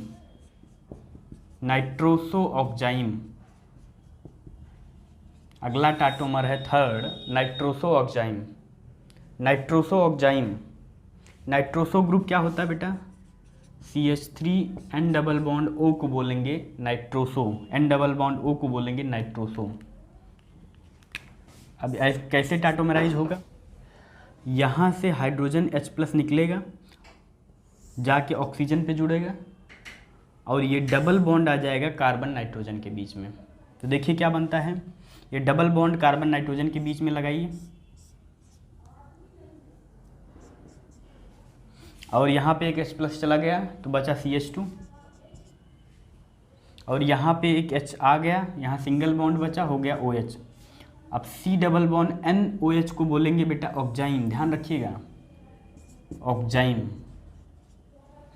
C double bond NOH को बोलेंगे ऑक्जाइम, याद कर लीजिए। अब यहाँ पे कौन मेजर होगा कौन माइनर होगा, तो बेटा अगर हम एसिड बेस का कॉन्सेप्ट लगाते हैं तो यहाँ से H+ निकला था और अपोजिट डायरेक्शन में आएंगे, मतलब बैकवर्ड रिएक्शन, तो यहाँ से H+ निकलेगा और यहाँ आएगा, तो ये स्ट्रॉन्ग एसिड होगा, ये वीक एसिड होगा, तो ये मेजर होना चाहिए, यही होना चाहिए ना, क्योंकि यहाँ वीक एसिड, सॉरी माफ़ करिएगा, ये एसिड है, वीक एसिड और वीक बेस बनेगा, इसलिए ये मेजर होना चाहिए। बट यहाँ पे एसिड बेस का कॉन्सेप्ट नहीं लगेगा। जहाँ पे भी बेटा आपको C डबल बॉन्ड NOH दिखे वही मेजर प्रोडक्ट होगा। जहाँ भी C डबल बॉन्ड NOH दिखे यानी कि ऑक्जाइम दिखे वही मेजर होगा। ये अपने दिमाग में छाप लीजिए। इसका रीज़न यही है कि किसी भी मॉलिक्यूल्स की या कंपाउंड का स्टेबिलिटी कैसे चेक किया जाता है। किसी भी मॉलिक्यूल की स्टेबिलिटी चेक करने का रीज़न होता है, कारण होता है, करने का तरीका होता है कि उसको हीट करते हैं। जिसकी सबसे ज़्यादा बॉन्ड एनर्जी होता है बेटा, वो सबसे ज़्यादा स्टेबल मॉलिक्यूल होता है। तो जब इसको हीट किया गया या दोनों की बॉन्ड एनर्जी निकाला गया, सम ऑफ बॉन्ड एनर्जी, तो ये कंपाउंड और ये कंपाउंड में सम ऑफ बॉन्ड एनर्जी में ये कंपाउंड जीत गया, यानी कि इसकी सम ऑफ बॉन्ड एनर्जी मोर है, मोर बॉन्ड एनर्जी। तो जिसकी बॉन्ड एनर्जी सबसे ज़्यादा होगी वही सबसे स्टेबल प्रोडक्ट होगा। ध्यान रखिएगा इस बात को कि जिसकी बॉन्ड एनर्जी ज़्यादा होगी वही स्टेबल प्रोडक्ट होगा। तो यहाँ पे ये मेजर प्रोडक्ट होता है ऑक्जाइम। और आप ये भी ध्यान रखिए कि जहाँ भी ऑक्जाइम आ जाएगा वो पूरा मॉलिक्यूल सबसे मेजर प्रोडक्ट बनाएगा और सबसे स्टेबल प्रोडक्ट देगा। तो अगला टाटोमेरिज्म हमारा है बेटा nitro AC nitro, nitro AC nitro. ठीक है, देखिए नाइट्रो क्या होता है बेटा, NO2 ग्रुप को बोलते हैं नाइट्रो ग्रुप। तो CH3N डबल बॉन्ड O और कोऑर्डिनेट बॉन्डेड ऑक्सीजन यानी कि NO2 ग्रुप, ये होता है हमारा नाइट्रो ग्रुप। अब देखिएगा इसमें कैसे टाटोमेराइज होता है। ये हमारा अल्फ़ा कार्बन है, फंक्शनल ग्रुप के बगल का कार्बन अल्फ़ा कार्बन, इसके पास जो हाइड्रोजन होगा वो अल्फ़ा हाइड्रोजन। अब यहाँ से H+ निकलेगा, ऑक्सीजन पे जाएगा और ये डबल बॉन्ड आ जाएगा कार्बन नाइट्रोजन के बीच में। तो यहाँ पे हो जाएगा CH2, H+ गया और डबल बॉन्ड आ गया कार्बन नाइट्रोजन के बीच में, और यहाँ पे हो गया OH, ये ऑक्सीजन ऐसे ही, ये हो गया हमारा AC nitro group, AC nitro. अब आप बताइए बेटा मेजर कौन है, नाइट्रो मेजर होगा कि एसी नाइट्रो मेजर होगा एट द इक्विलिब्रियम। इक्विलिब्रियम पे कौन मेजर होगा, जो ज़्यादा स्टेबल होगा वही मेजर होगा। तो अगर वीक एसिड वीक बेस से गए हम, तो हमारा यहाँ से H+ निकला था फॉरवर्ड डायरेक्शन में रिएक्शन जब बढ़ता है, और जब बैकवर्ड डायरेक्शन में रिएक्शन बढ़ेगा तो OH से H+ निकलेगा, OH से H+ निकलेगा और CH3 पे जाएगा और ये डबल बॉन्ड इधर शिफ्ट हो जाएगा, तो यही नाइट्रो बन जाएगा बैकवर्ड डायरेक्शन के लिए। तो बैकवर्ड डायरेक्शन में ये स्ट्रॉन्ग एसिड, ये वीक एसिड, तो एसिड बेस कॉन्सेप्ट से तो ये मेजर होना चाहिए,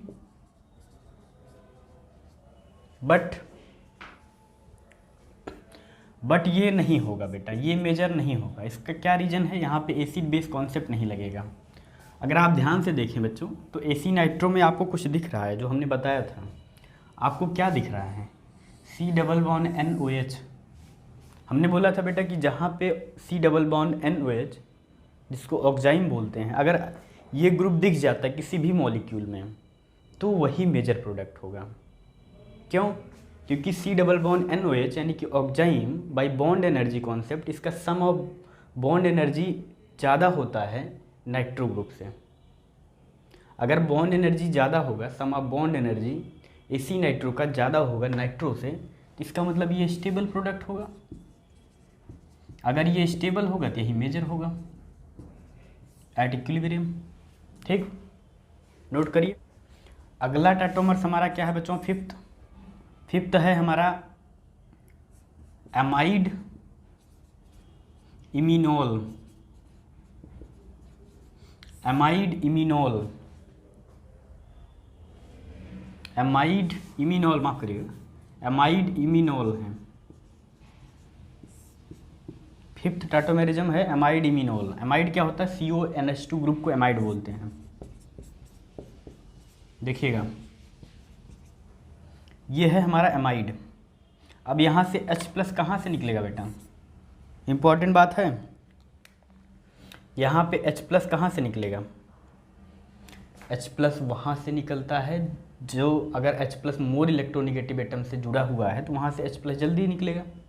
यहाँ भी अल्फ़ा H है, यहाँ भी अल्फ़ा H है, बट H+ कहाँ से निकलेगा? क्योंकि ये हाइड्रोजन मोर एसिडिक है, क्योंकि ये मोर इलेक्ट्रोनिगेटिव एटम से जुड़ा हुआ है, इसका बॉन्ड पोलर है, तो ये H+ जल्दी देगा। अगर ये H+ जल्दी देगा तो यही अल्फ़ा H देगा, यानी कि यहीं से H+ ऑक्सीलेट होगा और ऑक्सीजन पे जाएगा और ये डबल बॉन्ड शिफ्ट हो जाएगा कार्बन नाइट्रोजन के बीच में। तो देखिए क्या बनता है,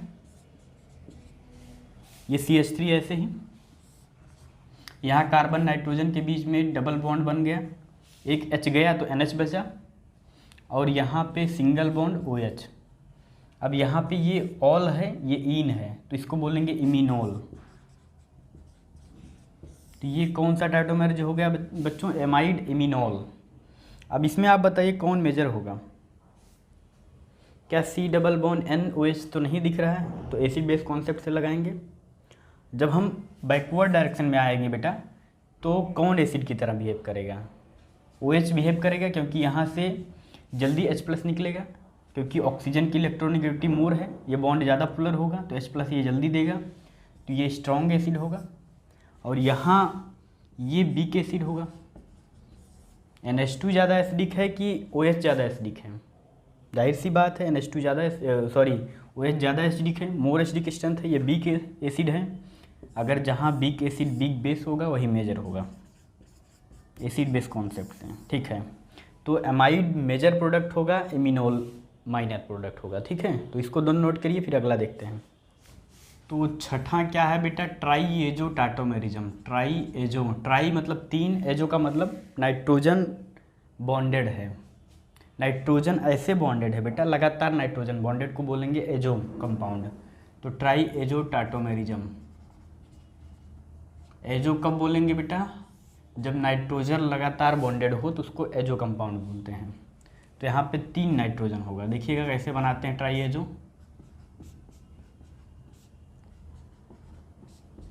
ये है ट्राईएजो कंपाउंड।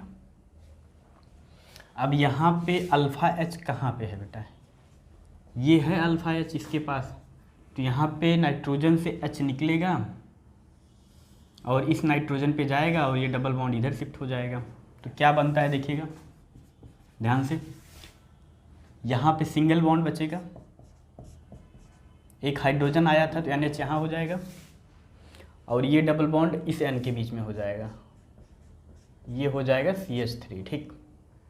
तो ये चीज़ बना। अब कौन मेजर होगा बेटा इसमें?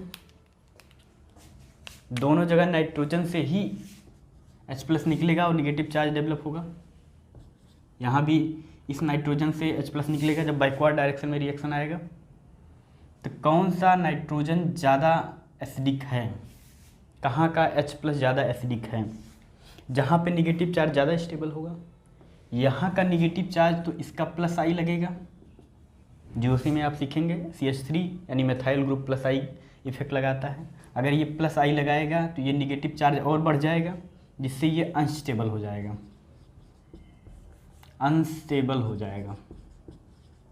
निगेटिव चार्ज अनस्टेबल हो जाएगा, जिससे ये वीक एसिड होगा। बट ये क्या होगा बेटा? यहाँ पे निगेटिव चार्ज, ये क्या है? फिनाइल ग्रुप है और ये निगेटिव चार्ज रेजोनेंस में चला जाएगा, इसलिए ये स्टेबल होगा। तो यहाँ से H+ निकलना आसान है, इसका मतलब ये स्ट्रॉन्ग एसिड है।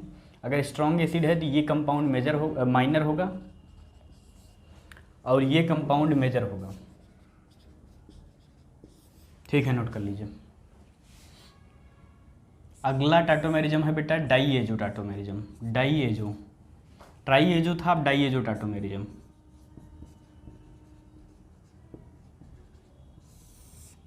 मतलब दो नाइट्रोजन एक के बाद एक बॉन्डेड हैं, तो उसको बोलेंगे डाइएजो। देखिएगा कैसे है डाइएजो, ठीक, ये डाइएजो हो गया। अब यहाँ पे H+ कहाँ से निकलेगा, आपको CH2 दिख रहा होगा, ये अल्फ़ा कार्बन है, इसके पास अल्फ़ा H है, तो यहाँ से H+ निकलेगा, इस नाइट्रोजन पे जाएगा और ये डबल बॉन्ड शिफ्ट हो जाएगा कार्बन नाइट्रोजन के बीच में। तो बनेगा क्या, ध्यान से देखिएगा, ये डबल बॉन्ड शिफ्ट हो रहा है बेटा, तो यहाँ पे आ जाएगा सिंगल बॉन्ड N और N के बीच में, यहाँ एक H+ आया तो यहाँ पे NH हो गया, यहाँ पे डबल बॉन्ड हो गया, ये हो गया PH, ठीक। अब कौन मेजर कौन माइनर, कौन मेजर कौन माइनर, जहाँ पे बिक एसिड होगा वो मेजर प्रोडक्ट होगा। तो बिक एसिड कहाँ पे दिख रहा है, जब बैकवर्ड डायरेक्शन में आएंगे बेटा, तो यहाँ से H+ निकलेगा और यहाँ जाएगा और ये डबल बॉन्ड इधर शिफ्ट हो जाएगा। तो NH से H+ निकलना आसान है कि CH2 से H+ निकलना आसान है, तो जाहिर सी बात है ये मोर इलेक्ट्रोनेगेटिव एटम है, तो यहाँ से H+ जल्दी निकलेगा, तो ये स्ट्रॉन्ग एसिड और ये वीक एसिड, अगर ये वीक एसिड है तो यही मेजर होगा और ये माइनर होगा। तो हमने 7 टाटोमेरिज्म पढ़ा है बेटा, आप सब सारे टाटोमेरिज्म को ध्यान से पढ़ लीजिएगा।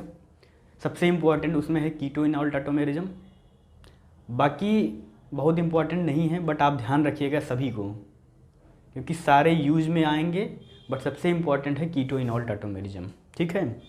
नोट करिए फिर आगे क्वेश्चन करते हैं। तो पहला देखिए बेटा, क्या टाटोमर शो करेगा, ये अल्फ़ा कार्बन है, इससे लगा हुआ है 3 मेथाइल इस तरीके से, ठीक है। तो क्या इसके पास हाइड्रोजन है, नो अल्फ़ा H, कोई भी हाइड्रोजन नहीं है इसका, इसलिए ये टाटोमर नहीं शो करेगा।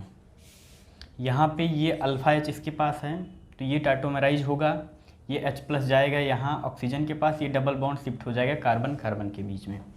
तो देखिए क्या बनता है, यहाँ हो जाएगा OH, यहाँ हो जाएगा डबल बॉन्ड CH2, ठीक। यहाँ पे ये फिनॉइल है, ये फिनाइल है, कोई अल्फ़ा H नहीं है, तो नो टाटोमराइज। ये बहुत इंपॉर्टेंट है बेटा, इसको बोलते हैं क्यूनोन।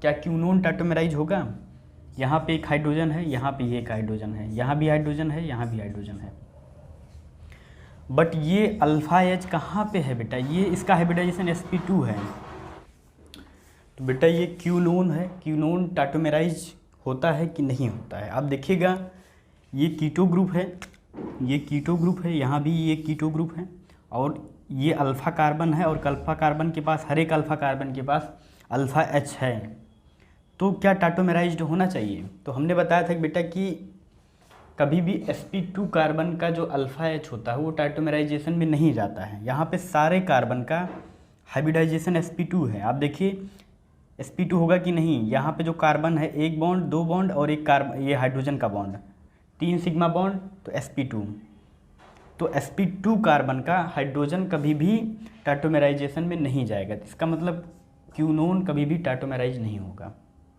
ठीक है। अगर इसको टाटोमेराइज भी कर देंगे बेटा, तो स्ट्रक्चर देखिए कैसे बन जाएगा, इसका एक और रीजन हो सकता है। तो यहाँ पे डबल बॉन्ड था, मान लीजिए यहाँ का जो H है वो टाटोमेराइजेशन में गया, तो यहाँ डबल बॉन्ड आ गया, यहाँ OH हो गया। अब आप देखिए इस कार्बन का हाइब्रिडाइजेशन क्या हो गया, sp हो गया। पहले ये 120 डिग्री पे था, अब ये 180 डिग्री पे चला गया। 120 डिग्री पे जब था बेटा, तो ये साइक्लोहेक्सेन है, साइक्लोहेक्सेन में जो साइक्लोहेक्सेन रिंग होता है बेटा, उसमें जो एंगल होता है ये वाला, वो होता है 109 डिग्री, और ये पहले किस पे था, sp2 था, यानी कि 120 पे था, इसका मतलब स्ट्रेन पहले ही था, और हमने स्ट्रेन क्या कर दिया, sp2 करके 180 डिग्री पे होना चाहिए sp2 की ज्योमेट्री क्या होता है 180 डिग्री, तो यानी कि स्ट्रेन को हमने और ज़्यादा बढ़ा दिया। पहले स्ट्रेन तो था 120 पे था, तो चल रहा था काम, लेकिन हमने स्ट्रेन कितना कर दिया, 180 डिग्री कर दिया, तो स्ट्रेन और ज़्यादा बढ़ जाएगा। इस ज़्यादा स्ट्रेन की वजह से रिंग बनता ही नहीं है बेटा, टाटोमेराइज ही नहीं होता है, क्योंकि एंगल स्ट्रेन पहले से भी ज़्यादा हो गया। ये आप ध्यान रखिएगा कि जो भी साइक्लोहेक्सेन होता है बेटा, साइक्लोहेक्सेन में जो ये एंगल होता है वो 109 डिग्री होता है। बट होना चाहिए, क्योंकि ये है हमारा sp3 हाइब्रिडाइज्ड, होना चाहिए 109 डिग्री 28 मिनट पे, लेकिन 109 डिग्री पे होता है। ठीक है, और यहाँ पे sp2 है तो यहाँ पे होगा 120 डिग्री, यानी कि एंगल स्ट्रेन पहले से ही था। अगर हमने टाइटोमेराइज किया तो sp हो गया, 180 पे होता है sp की ज्योमेट्री, तो इसका मतलब एंगल स्ट्रेन और भी ज़्यादा बढ़ गया, तो क्यूनोन टाइटोमेराइज नहीं होगा, ध्यान रखिएगा। और दूसरा रीजन हमने सिखाया था कि sp2 का कार्बन कभी भी टाइटोमेराइजेशन में नहीं जाता है। ठीक है, तो इसको देखिए, क्या ये टाइटोमेराइज होगा? अगर आप ये देखें बेटा, ये इनॉल है, इनॉल से कीटो तो बनेगा ना। अब ये हाइड्रोजन H+ निकलेगा, इस कार्बन पे जाएगा और ये डबल बॉन्ड शिफ्ट हो जाएगा यहाँ। तो देखिएगा ये इनॉल था तो कीटो बनेगा, यहाँ डबल बॉन्ड आ गया और यहाँ पे एक H आ गया। ठीक, तो ये इनॉल है, ये कीटो है। अब अगला देखिए बेटा, क्या अल्फा H है?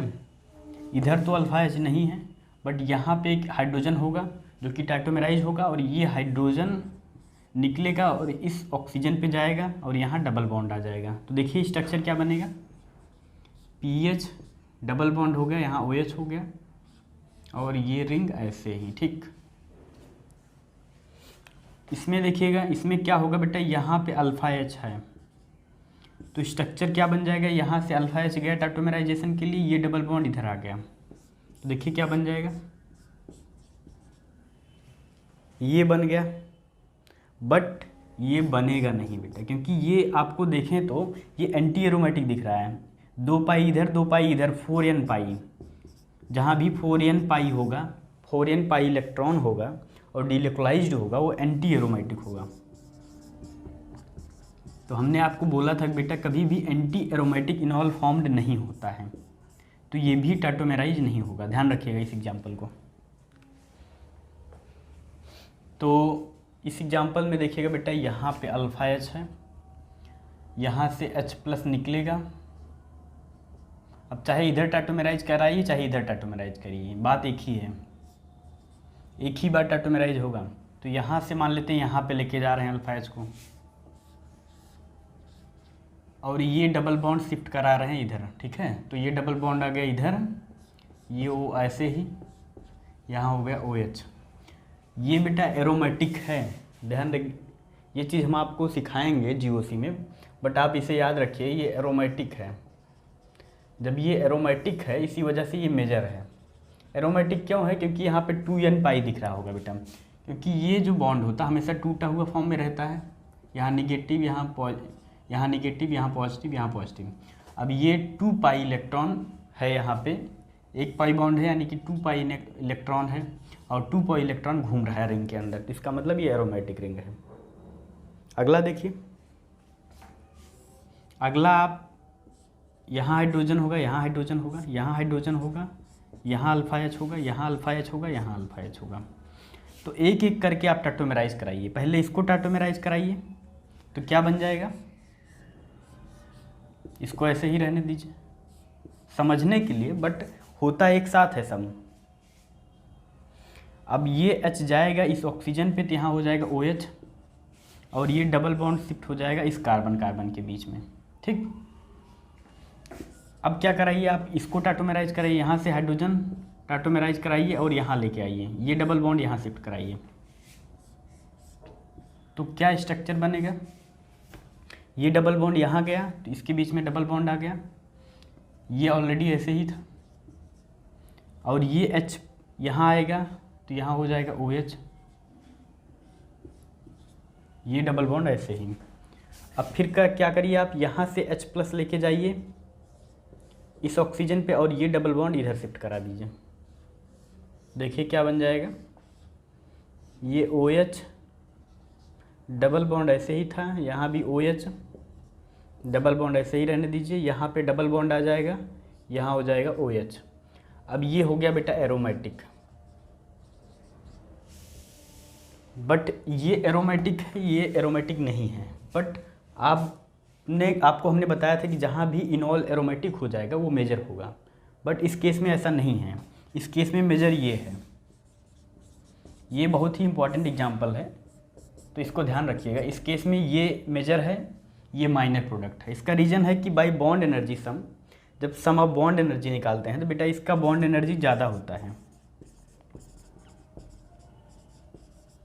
इसका बॉन्ड एनर्जी ज़्यादा होता है इससे, तो ये मेजर प्रोडक्ट होता है। ठीक है, ये नोट करिए, फिर अगला एग्जांपल देखते हैं। तो ये एग्जांपल देखिए बेटा, यहाँ पे अल्फा एच कहाँ पे है, ये भी अल्फा एच है, ये भी अल्फा एच, ये भी अल्फा एच है, बट ज़्यादा एसिडिक कौन अल्फा एच होगा? ये अल्फा एच CH2 वाला ज़्यादा एसिडिक होगा, क्योंकि ये दोनों तरफ रेजोनेंस में जाएगा, इसीलिए अल्फा एच यहीं से निकलेगा। मान लीजिए यहाँ से अल्फा एच निकलेगा, इस ऑक्सीजन पे जाएगा और डबल बॉन्ड इधर शिफ्ट हो जाएगा, तो बनता क्या है, ध्यान से देखिएगा। यहाँ हो जाएगा OH, डबल बॉन्ड यहाँ हो गया, ये हो गया CH, ये O ऐसे ही डबल बॉन्ड के साथ। तो क्या फिर से टाटोमेराइजेशन पॉसिबल है? इसके बाद टाटोमेराइज नहीं होता है बेटा। इसका एक रीज़न है, क्योंकि ये हाइड्रोजन बॉन्डिंग कर लेता है, इसीलिए इसके बाद टाटोमेराइज नहीं होता। क्योंकि ये sp2 है, ये भी sp2 है, ये भी sp2 है, तो सारे कार्बन के हाइब्रिडाइजेशन sp2 है, यानी कि प्लेनर है। तो देखिए रिंग कैसे बनाता है बेटा, देखिए 6 मेंबर्ड रिंग बनाता है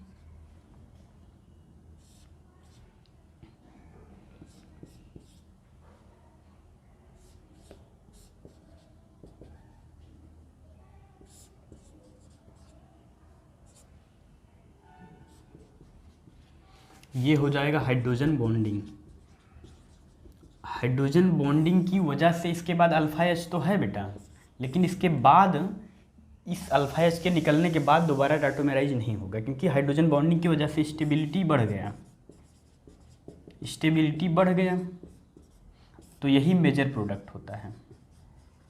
ठीक है, यही मेजर प्रोडक्ट होता है। अब इन दोनों एग्जाम्पल में देखिए, यहाँ से H+ निकलेगा और इस कार्बन पे जाएगा, ये डबल बॉन्ड इधर चला जाएगा, तो बनेगा क्या, देखिएगा ये ऑक्जाइम है बेटा, C डबल बॉन्ड NOH, यहाँ कार्बन है ना, C डबल बॉन्ड NOH, तो यहाँ पे हो गया सिंगल बॉन्ड, यहाँ हो गया डबल बॉन्ड, यहाँ एक हाइड्रोजन आ गया, तो ये हमारा नाइट्रोसो है बेटा, नाइट्रोसो, ये ऑक्जाइम, तो ये मेजर होता है यहाँ पे, क्योंकि C डबल बॉन्ड NOH जहाँ होगा वही मेजर होगा। ठीक, तो अगला एग्जाम्पल देखिए, इसको नाइट्रो ग्रुप है, तो इसको ऐसे लिख दीजिए। ठीक, अब यहाँ से एक H है, अल्फा H इसके पास है, इस H को लेके जाइए ऑक्सीजन पे, ये डबल बॉन्ड शिफ्ट कर दीजिए, तो बनेगा क्या, देखिएगा यहाँ हो जाएगा OH, यहाँ आ जाएगा डबल बॉन्ड, यहाँ हो जाएगा ऑक्सीजन, तो ये नाइट्रो और ये AC नाइट्रो बन गया। ठीक है, और नाइट्रो AC नाइट्रो में मेजर कौन होता है बेटा, जहाँ बीक एसिड होता है, और बीक एसिड कहाँ होगा, यहाँ से H+ निकल रहा है, तो यहाँ बीक एसिड होगा, तो नाइट्रो जो होगा वो मेजर होगा, क्योंकि यहाँ पे ये बीक एसिड यानी कार्बन से यहाँ पे पहली फॉरवर्ड डायरेक्शन में जब रिएक्शन बढ़ता है तो कार्बन से ही H+ निकलता है और यही बीक एसिड होगा। लेकिन जब बैकवर्ड डायरेक्शन में रिएक्शन बढ़ेगा तो H+ यहाँ से निकलेगा, यानी कि ऑक्सीजन से, और इस ऑक्सीजन से अगर H+ निकलता है तो ये स्ट्रॉन्ग एसिड होगा, तो जहाँ बीक एसिड बिग बेस होगा वही मेजर प्रोडक्ट होगा हमारा। ठीक है, तो नाइट्रो AC नाइट्रो में नाइट्रो मेजर प्रोडक्ट होता है। ठीक, तो बेटा आज का लेक्चर यहीं पे फिनिश करते हैं। ठीक है बेटा, धन्यवाद।